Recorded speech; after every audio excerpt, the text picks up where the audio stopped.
morning to you, and welcome to On the Mark, along with Mark Papa. I'm Gary Byron. Mark is with Financial Resources Group. They're located in Glastonbury, Connecticut. Of course, you can find them online at www.frplan.com. That's frplan.com. And while that's important, I want you to write down this phone number, 860-657-8380. Let me give it to you one more time. 860-657-8380. Now, the reason why I'm having you write it down, because I want you to listen to the show. I have a great show for you this morning with Mark. At the conclusion of the show, that's when I'd like you to call it. Yeah, I know it's a Saturday morning. We have our new time, and thank you for those of you who have followed us from our previous earlier time slot. And I want to welcome those who may be new to this show. Maybe the earlier time slot is just not for you, but this time slot is much better. We'll cover some things that we've already covered in past episodes because we welcome our new listeners. And hopefully it'll intrigue you enough to use the phone call. If you can't call today, call Monday morning. That would be great as well. And if you miss the phone number altogether, no worries, my friends, because I'll give it to you at least a couple of more times. Mark, good morning. Great to see you. Hey, good morning, Gary. Thanks for letting me sleep a couple extra hours. I like that, huh? How are you? I'm doing well. You're always working too. Even when you're not working, you're working. Yeah, well, you have to stay on top of your game, Gary. And it's one of those things. Is that you get trained a certain way, and you continue to try and improve no matter what you do. Constant and never-ending improvement. I think that was oh God, who's that self-help guru there? But you're always looking to get better, always looking for a better angle, True. Always looking to improve. Things are changing very quickly in the world. You have to stay on top of that rapid pace. You don't want to get stale. So, yeah, I do always like to, and at some point, things do become a little bit, you get a little bit of fatigue, so you take a break and, you refresh. But, yeah, I would say that I wouldn't say I'm a total workaholic. I do have a great work-life balance. You do like to vacate. You got to recharge the batteries. Well, I don't really vacation more than a couple weeks a year, Newport. That's always fun. That's a long time, yeah. And then I might take a week here, a week there. I'm going to be traveling a little bit for business. I'm going to be at the Astoria Advisors Summit at the end of the month in October. I'll be staying in the city for a night, and we have access to a lot of amazing people. And it's for some guy, sitting in the middle of Glastonbury. What's great about this particular summit, it's John Davi at Astoria Advisors and his group of people. We're going to have the president of Wisdom Tree Investments will be there. Jim Bianco will be there. These are international names. Dr. David Kelly, who is chief economist at J.P. Morgan. We're all going to be in the same room, and it's not going to be. Cool, we're not going to be in the stadium here. We're talking maybe 150 people. So it's an exclusive event, and I'm lucky. You were invited, or did you have to buy your way in? Or you don't have to buy your way in at all. No, I'm invited. And there's going to be the knowledge that we're going to capture through that group of people is tremendous. And you're talking about the most elite people on Wall Street, so it's wonderful. Some of the best people, and I have access to them, and I can shake hands and chit chat with them and share ideas, and that's what it's all about. That's outstanding, Mark. Before we start in getting into the subject matter of this morning, you mentioned it yourself. You get to sleep an extra couple of hours. There are we have new listeners. It's a different time slot. I'd like to think we brought most of our listeners from our previous 7:30 a.m. time slot. Here we are a couple hours later. If someone is new to the show, how would you describe this show to them? Well, what I'm trying to do is share the things with people like we do in our business. We're sharing things that clients are unaware of. They may not have been shown by advisors. Not only this show, but my next show, we're going to definitely be talking about things that often get overlooked. Next week, yeah. Yeah, they get overlooked by advisors, or when advisors get complacent. If you have a good advisor who's covering everything, making sure you're not paying too much in taxes. I know they love to talk about it, but they don't do tax returns. So I actually have a tax business. I have a tax strategy business. We plan for things like taxes on your Social Security to make sure that they're as low as possible. We plan for things like the IRMA, which is the income-related monthly adjustment, so that you don't get a surcharge on your Medicare. Mm-hmm. We're planning to make sure that your RMDs are as low as possible in your retirement, maybe even eliminating them altogether so that you're not paying big tax bills during your retirement. We're looking at a lot of different things. So I'll be highlighting that in the next show. So hopefully people will tune in. And this show today is going to be about not only just about basic diversification and making a pie chart. I want to actually share one of the things, when people think about their investments in the market every day, it's NVIDIA, it's Microsoft. Okay, most recently, Oracle had a huge move to the upside. I think they signed a $300 billion deal. It's some insane deal. It's all about artificial intelligence, and this is what you're seeing in the market. And my NVIDIA's up. I'm a genius, and I own the S&P, and, everybody's very, very confident in the market. And what I want to highlight again is it is a time we're going to go through this interview. I don't want to give away too much up front, but we're going to go through this and talk about how the market could potentially be overvalued, how people could be overconfident. Everyone wants to jump in. And now and I want to show you that there's actually plenty of other areas other than the U.S. stock market and artificial intelligence that have actually done very, very well. All right, so let's diversification is absolutely key. Let's get specific, Mark. What are the top asset classes shaking things up, though? All right, so what I want to bring up this year, with tariffs and from the beginning of the year, people looked at the market and said, "Gee, it is fairly overvalued." We're going to give you some data on that. If you look at, again, 10 companies are 40% of the S&P. 9 of those 10 companies are technology stocks. 9 of those 10 companies are benefiting from this giant build out in artificial intelligence, whether it's chips, data centers, software, you name it. And that has put a major, major skew on the rest of the market. What we look to do is say, well, let's look at the other. Let's look at let's just say 490 companies in the S&P. Hopefully those are companies that have, industrials, healthcare, all sorts of different sectors will eventually adapt the AI that these 10 big companies are pushing and become more efficient, more effective, more profitable. But right now they're spending way more than they're making. It seems like just the internet build out, when they were building out the internet, it's a very similar parallel because I lived through that period too, the dot-com bubble. The difference is now is these companies are actually profitable. Okay, AI isn't net profitable, but the companies that are pushing it are net profitable. But I wanted to talk about just a huge rebalance we've seen since the beginning of the year. And everybody, again, talking about AI stocks, look at what's, if you take a look at some of the notes I left for you here, Gary, developed equities, ex-US. So these are the MSCI World Index, ex-United States, and as a result of Europe's steady recovery and then Asia's tech resilience, these have been key drivers. That index is up 24.5%. So if you just have all your money in U.S. equities or all your money in the S&P 500, while the S&P 500 may benefit from overseas growth, right? Essentially, you missed a huge move, about 24.5%. Emerging markets, let's take a look at that one. That's a close second at 24.3%. That's not a bad return, right? I mean, who's going to turn away 24%? Not me. And that would be emerging markets or areas like China and Brazil. I would say China is probably not so much an emerging market anymore, but, you take a look at Brazil and some of the other countries. We're going to go through the different countries that have really, really knocked it out of the park. A lot of that is tied to commodities and easing global tensions with tariffs.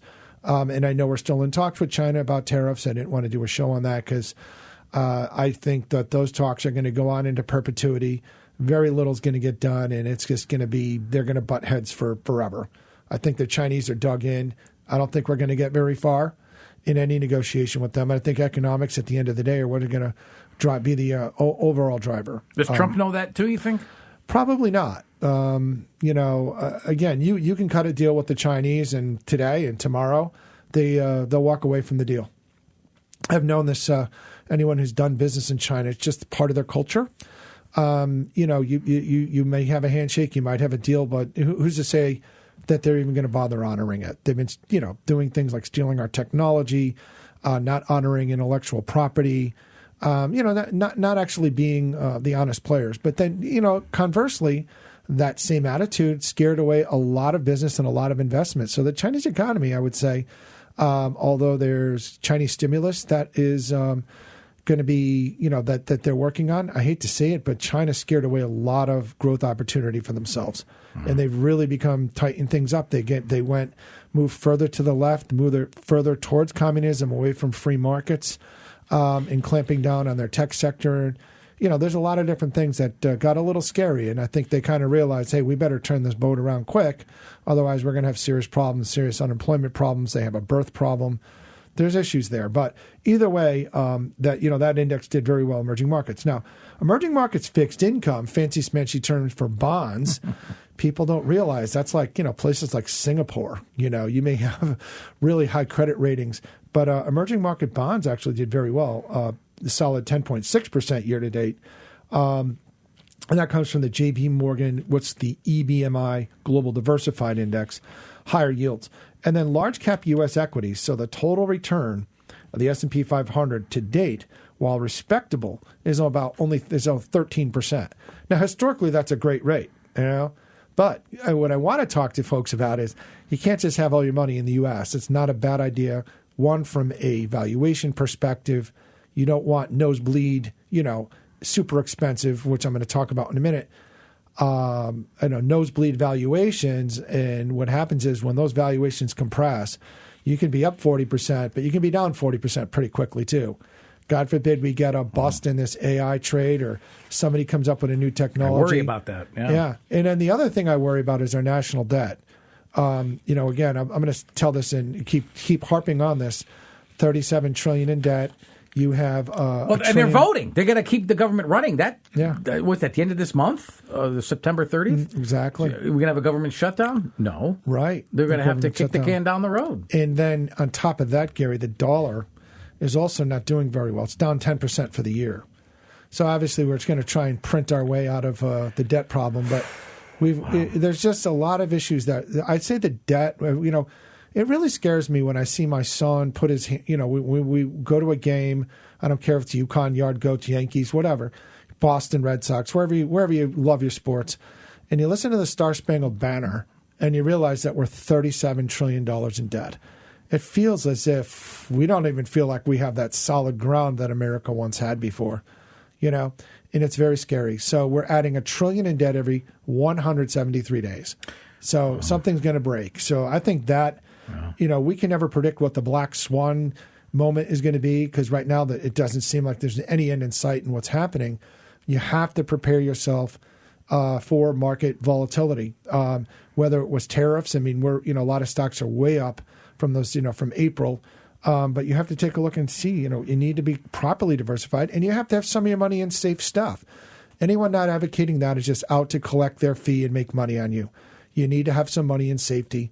And if you don't have money in safety, good luck to you, because when markets correct like that, and again, they've been bouncing back a lot quicker than they have in the past due to Fed stimulus and government spending, we're going to run out of that money to spend like we did during COVID. Where's our credit card going to end? Sounds like U.S. exceptionalism. So you've got to protect yourself. Yeah. I mean, it sounds like the U.S. exceptionalism narrative is kind of taking a breather. And on the index side, any standouts that investors should keep an eye on? Yeah, I want to just touch upon commodities as well. They're up 8.3% according to the Bloomberg Commodity Index. Gold, big standout. Gold is done. Silver as well, or just gold? No, gold and silver. So in our model portfolio, we have something called the Sprott Gold and Silver Index. And again, we're not here to give investment advice, so please don't act on anything that we say here.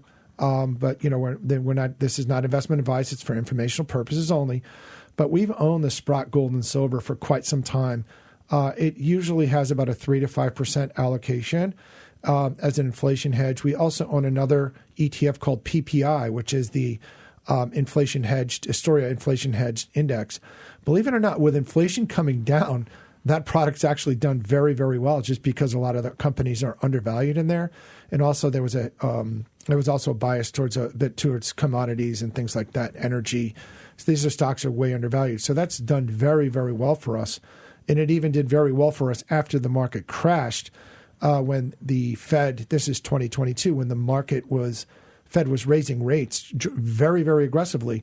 We shifted money out of our aggressive stance, which was basically the S&P 500, into the inflation hedged, and that really helped us in a down market.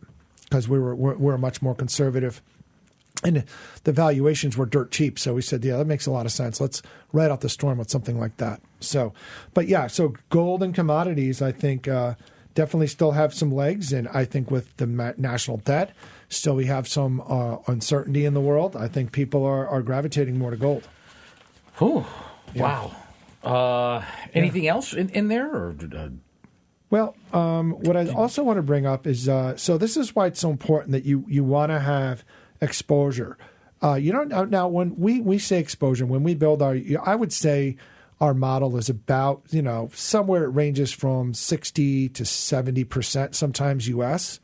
But lately, I plan on doing a greater shift to the bigger global picture, being that the United States is so expensive. But bottom line here, Gary, is how many people knew that Greece of all places, remember what was going on with Greece not so long ago?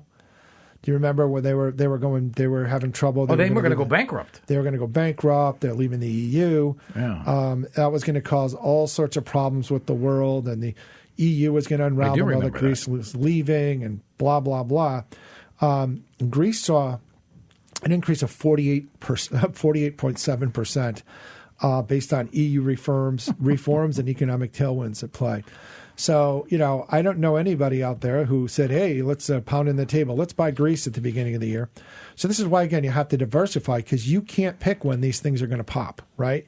Again, if you're like a genius hedge fund guy and you're one of the 1% of the 1% and you know when to buy this stuff, but anyone who claims that to do that, there's only, their minimums are probably $50 million. So, you're not seeing that. But then you look at the FTSE FTSE, Vietnam was up 39.32%. That was also fueled by manufacturing surges and other foreign domestic investments that were coming in flows. Now Spain, we've been hearing a lot of trouble. The tourism is booming in Spain, but it's also causing problems, right? I don't know if you saw the news. I've seen the news where the locals are just getting really nasty with the tourists because they're taking over the country. Tourists are taking over the country. Well, there's a big tourism. I mean, I know a lot of people that go to Barcelona and they want to go to the Greek islands too. Yeah, the Catalan region of Spain. So tourism and energy rebounding. So that was up 36%. So how many people bought these sector? Were buying these things? I would say a lot of people were probably missing out on these. Again, if your advisor's pushing, hey, the S&P is the way to go, and I can tell you that a lot of portfolios we work on. Have a huge bias towards the S&P 500. Let me just interrupt you for a brief moment. Folks, you are listening to On the Mark, along with Mark Papa. I'm Gary Byron. You can find out more about Financial Resources Group, which is Mark is with, frplan.com, www.frplan.com, and 860-657-8380. I will repeat those points of contact more towards the end of the show, as well as give you some info on how you can obtain a $100 gift card from Mark Papa and Financial Resources Group. Please continue, Mark. All right, Gary. Let me just go down the list here. We had Korea also. Korea was up 36.5%. Poland, Poland, a great ally of the United States, up 35.94%. The South Africans, they were up 31% approximately. Italy, of all places, who would think that Italy would bounce so much? 30.18. Austria, 29.29. And then Mexico up 27.59. So even with all the tariff talks and all the media, talking about how they're going to, we're going to have all this inflation from tariffs. We haven't seen any of that yet, by the way. But that all these countries were, well, let me tell you what I think is going to happen with that, by the way. So with the tariffs, we have not seen the inflation work its way into the economy yet. I will say that what's going to happen, we have to take a look and see between now and Christmas, as we burn off all those inventories that were front-loaded into the end of the year before the tariffs were going to take effect. I wanted to talk about that, and I think that's when we could see some of those tariffs kick in. But I also, dear Gary, I want to talk about, remember I talked about the valuation of the market. Yeah, you talked about U.S. valuations, the S&P 500 and NASDAQ. They posted some solid returns, yet there's actually chatter about what Roth What's the read on metrics like PE ratios and really how does concentration play into that overvaluation vibe? Well, here's the problem. Because of the concentration, those Mag 7 companies are trading at such significantly high multiples due to the growth of AI. It's skewing the rest of the market. So it's making companies that are trading at 14 times earnings look expensive. That company, what's happening is when you go down the food chain, because they are such a big part of the S&P, if 10 stocks make up 40%, and those, they're trading at a very high multiple, it's going to make the entire index look expensive. But there's companies underneath those 10, the bottom 490, that aren't so expensive, where there's some great opportunities. So that's what we've been hunting. That's what we're looking for. So we like a more equally weighted approach. And equally weighted versus market cap weighted means we don't have, the biggest companies get the biggest share of the pie. And equally weighted would mean NVIDIA would have the same weighting as, let's say, CVS, right? Or the same weighting as, JP Morgan. JP Morgan's obviously huge, but so you want the big companies, you want to have equal weighting among the smaller companies also. When you have a cap weighted market, that means that, 40% of your money is going to be in 10 stocks, which is great on the upside, but, the downside could be pretty bad. So let me talk about price to earnings ratio. Simple terms, it's price divided by earnings. It's a very simple way to measure the value of a company. So if a company is growing at, trading at 40 times earnings, but earnings are growing at 50 times, then it's undervalued. If earnings are only growing at 20 times and it's trading at 40 times earnings, that means it's way overvalued, twice what its earnings growth are. So you have to look at the forward-looking PE and you have to look at the backward historical PE. So let's take a look here. Let's look at some of the numbers up to as of September 16th. The trailing price to earnings for the S&P, this is the backward-looking number, is about 30 times. Okay? Mm-hmm. It's way above, though, the 15 to 20 times historical norms. That's 30 times earnings versus 15 to 20 times. That is way, way above the norm. And then the forward PE, just forward looking out 12 months, assuming that we get the earnings growth to meet that number, is 25 times. And the NASDAQ, so 25 times earnings, which is high. It's still way above the historical norm. And then you have the NASDAQ trading at 32.7 times versus, and then the forward of 28, which is way above its average. So does that tell you, if we're way above average on our valuations, does that tell us the market's cheap right now, or is it pretty expensive? Yeah. All right.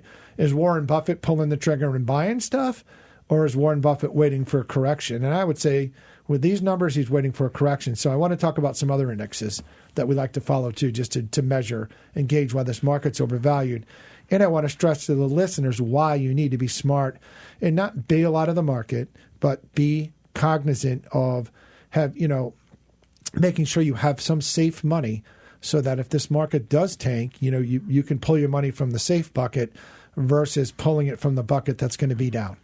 Okay? Mm-hmm. Have the confidence to balance out your portfolio is what we do. We balance people out so that they can stay in the market regardless of what the market's going to do. Okay?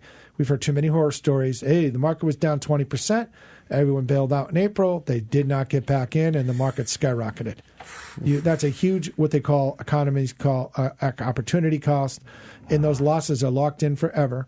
And, you're living on a lot less. So that's not the way to play the game. So that's why dealing with a professional, we can help you figure that out. But there's another thing called the Shiller PE. Shiller is a Yale professor, or the CAPE. And that right now is way above norm, 39.78. When it hits those territories, the long-term average is 16.9. So again, that's more than double. And that's 44% over its 20-year mean of 20.7. So I'm throwing a lot of numbers out here, but here's the bottom line. Those are levels echoing the 2000.com peak at 44 times. And so we're looking at some pretty serious valuations. And like I said, it's important to go to my website, www.frplan.com. We're not here to scare you in any way, but we're here to bring you back to reality, bring your retirement into sanity, bring your retirement into... What does the Buffett indicator tell you? The Buffett indicator, well, again, that's probably why he's not buying. The Buffett indicator is the total U.S. market cap to GDP GDP is the growth domestic product. So that's, all the goods and services in simple terms, are the size of our economy. There's GNP and GDP, but just in simple terms, that's at 217.6%, a record high. That's higher than where it was in the 2000s. So when we ask ourselves what happened in 2000 with the dot-com bubble, Gary, it was ugly, right? We saw the NASDAQ lost 75% of its value, and it was a slow drip. It was ugly, sharp and ugly, and then it was just a slow drip. So we saw, stocks that were trading in the, $200-$300 this year go down to $1. And I remember that. So, we've got to be smart about this. And that's why I'm saying people need to contact me. As far as the skew is concerned, are you just blaming the Magnificent Seven? I only have about a minute and a half. I think it's very easy to blame the Magnificent Seven, with the exception of Apple that has actually, imagine this, Apple's not even, I think it's down to flat for the year. But it's, the Apple, Microsoft, NVIDIA, those three are now 34% of the weight. And that was 20% in 2023. So look at that difference right now. Those three companies are now 34% of the market, S&P market, when they were only 20% in 2023. They've powered 75% of all the gains since then on AI hype. And they're trading at, 40 times earnings, which is a huge price to earnings. I mean, that's ridiculous. And so we've got to be smart about this. We need to have our diversification. I would say shift. Again, see me. Our model portfolio does have money in overseas assets. We have money in a little bit of India because I think long term they're growing very well. I know we've had some trouble with the tariffs. We have money in what's called the hedged. Well, they're cozying up to China and Russia as well. So. They're buying oil from them. I think that's a very nice thing. I got to wrap this up. You got about 10 seconds here, right? Well, I think the best thing to do, have us review your portfolio. We can stress test it with Morningstar and some of the other software we have. You need to be diversified, and most of you think you are. You're not. I'll prove it to you. How do they get a $100 gift card from you? Quickly. Come in, sit down with me. I'll tell you what to bring. We'll perform a full checklist. We're going to look for benefits you're owed that you're not aware of. We're going to look at your home insurance. We're going to look at your legal docs. We're going to make sure your power of attorney is working correctly with your bank, Social Security, and the government agencies.